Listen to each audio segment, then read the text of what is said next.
The first mistake people make when they try to be someone they're not, they go out and buy a brand new suit. You walk into a room looking fresh off the rack and people know something's off. A suit isn't just fabric, it's history, it's memory. And if you don't wear the right kind of past, someone's going to notice.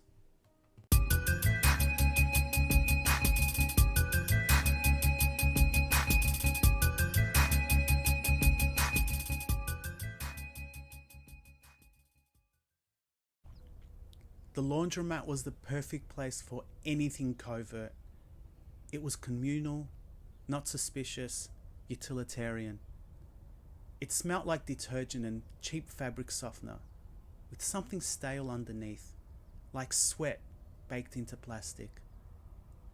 A sign above the change machine read, "No loitering," but nobody cared.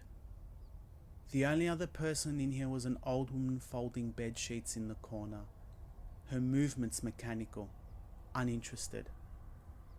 James sat at a plastic table near the back, hands clasped together, trying to look like he belonged here. Across from him, Victor Moreau slouched in his seat, rolling a cigarette between his fingers. He was older than James had expected, mid-40s maybe, but with the kind of face that looked like it had been through the wash cycle too many times. He wasn't slick. He wasn't charming. His jacket had a busted zipper, and his shoes were scuffed to hell. He looked forgettable, which, James figured, was probably the point. Victor glanced at him, then at the door, then back again. "All right, kid, let's not waste time. You need to look like someone you're not." James nodded. He could feel the sweat under his collar. Victor gave him a slow, unimpressed once-over. "Jesus, you're nervous." James didn't answer. Victor exhaled through his nose, shaking his head like he'd seen this 100 times before. "All right, listen. First mistake people make, new suits." James blinked. "What's wrong with a new suit?" Victor snorted. "You ever buy a brand new leather jacket?" James hesitated. Yeah? And how did you look in it?" James thought about it. The first time he wore his old leather jacket, it had been stiff, the sleeves creased in the wrong places. It felt like a costume, like something he was playing at. Victor nodded like he could see the realization hit. Exactly. New stuff wears you. You don't wear it. He leant forward now, arms resting on the table.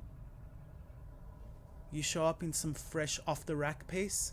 Yeah, you'll look sharp. You'll look expensive. But you know what else? You'll look like a guy who's trying. And people pick up on that straight away." James swallowed. Victor scratched the side of his face, looking at James like he was trying to explain something simple to a child.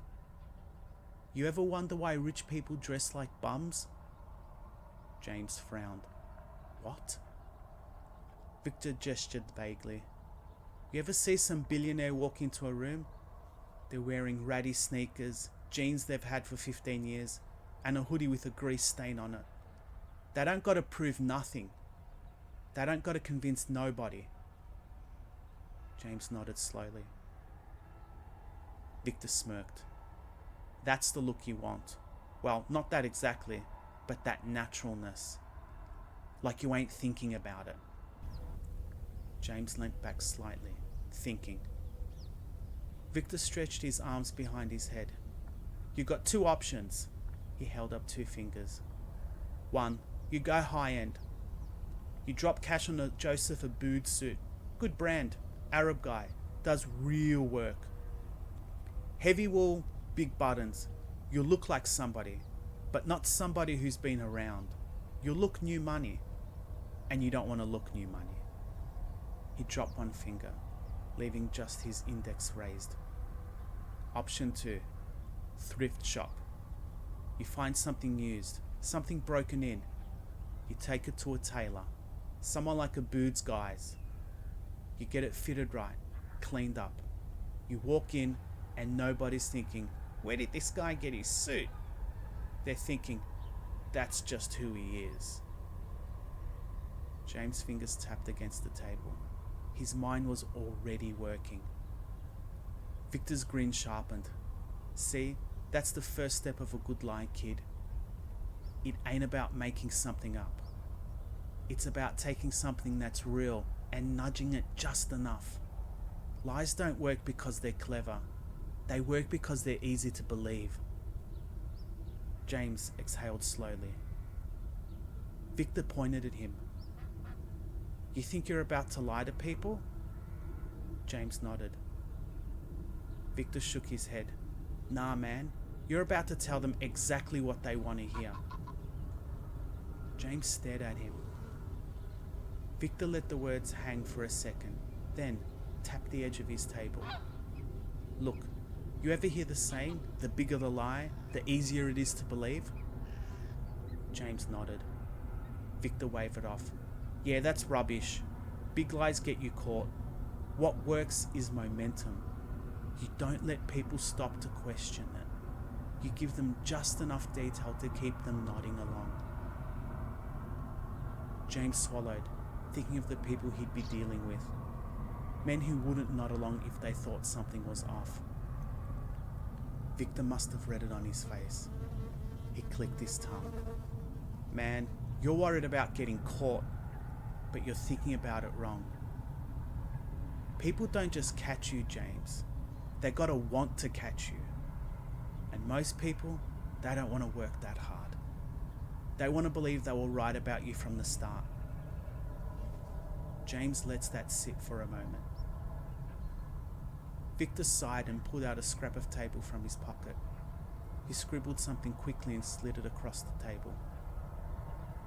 Here, this is an address for a place. Not a Bood's main shop, but a guy who works directly under him. Discreet. Knows how to fit a suit for a guy who doesn't want too many questions asked. James picked it up, turning it over in his fingers. Victor stretched, checking his watch. All right, you got what you need. He pushed back his chair. But listen, this is the last time you come to me. James looked up sharply. Victor grinned, but there was nothing friendly in it. You don't get half pregnant in a job like this. You're all the way in or you're dead in the water. You screw it up, I don't know you. James nodded slowly, tucking the paper into his pocket. Victor stood up, rolling his shoulders. And for God's sake, wear the suit around for a couple of days before you try to sell it. Break it in. Get comfortable. Look like you've been in it before. James didn't answer.